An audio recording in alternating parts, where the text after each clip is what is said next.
The process of progression. Genetics are not the problem. Main topic of today is a simple one. Main topic is genetics.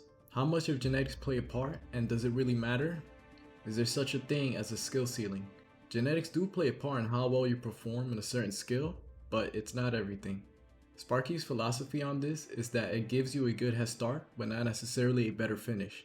Improving is endless, the finish is undefined. Reflexes can be trained, your aim can be trained, your decision making can also be trained. Even your attitude can be worked on as well. There's levels to these kind of things. Think of genetics as like starting a character in an MMO, and this character has a few more starting points of attribution in certain areas.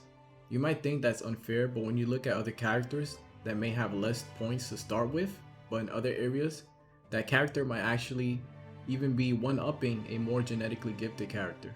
The reason why is because no one is perfect in everything. One might have a huge mechanical aim boost while the other has great decision making and a better attitude. Whether you want to hear this cliche or not, but it's true. Everyone is special in their own way. We all have our weaknesses and strength, and it's up to us to work with the cards that we're given. A word of advice is this one: don't be deceived. You may look at these top players, top athletes, these talented actors, and think to yourself, man, all these guys at the top, they're doing things that are impossible for you to do, but in reality, that is far from the truth. I can assure you that the reality of being a champion may seem far-fetched to some until it actually happens. How many times have you seen champions get emotional and full of joy? Almost all the time.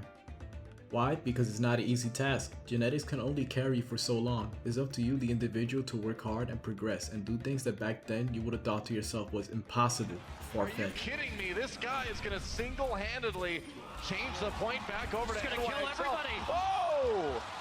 Okay. Pine, Big Boss Pine is on the scene. Talent is hours and hours beating on your craft. You have to understand that champions go through waves of doubt and think to themselves, man, maybe this isn't for me. Yet they persevere despite it. I'm not good enough. This isn't for me. It's not paying off. Well, as it says in the Bible, as a man thinketh, so is he. So these things are only as true as you want them to be. Stop feeding yourself doubt and start feeding yourself positivity and patience so that your self-reflection is a more positive one that helps with your growth. Reflect on this. Floyd Mayweather had training sessions back then and had tough sparring sessions, and he admitted that he had moments where he said to himself that maybe boxing wasn't for him. Imagine, Floyd, 50-0, had moments of doubt in his career where he felt like he wasn't talented enough for his sport. So if someone like him has to work hard, don't you think everyone does? Or Conor McGregor, how he preaches that he doesn't have talent, he's just obsessed. There's no talent here, this is hard work, this is an obsession. Talent does not exist. We are all equals as human beings. You could be anyone if you put in the time. Also, you never know. You yourself might be immensely talented in certain areas and gifted, and not even realize it. Everyone has plateaus and moments where progression seems slow. It's up to you to decide if the pros outweigh the cons. If you can find the joy in your craft, then the small negatives in your journey and the failures and setbacks won't seem that bad, and just become a part of the process. This in itself is a talent.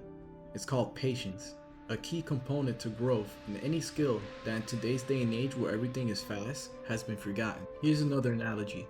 Why is it that the starting levels are so easy to climb, but then later levels in video games progressively become longer, more tedious, and require more effort and hours out of you?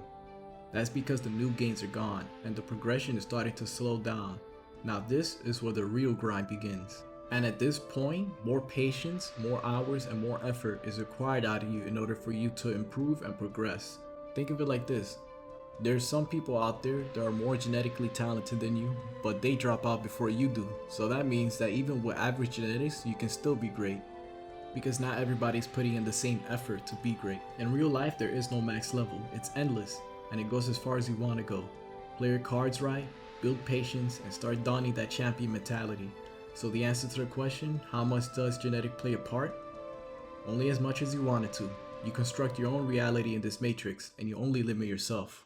Thank you guys for watching. I'm trying out new things for this channel. I would appreciate the feedback. Like, share, and subscribe. Peace. Try to realize the truth. What truth? There is no spoon. There is no spoon? Then you'll see that it is not the spoon that bends, it is only yourself.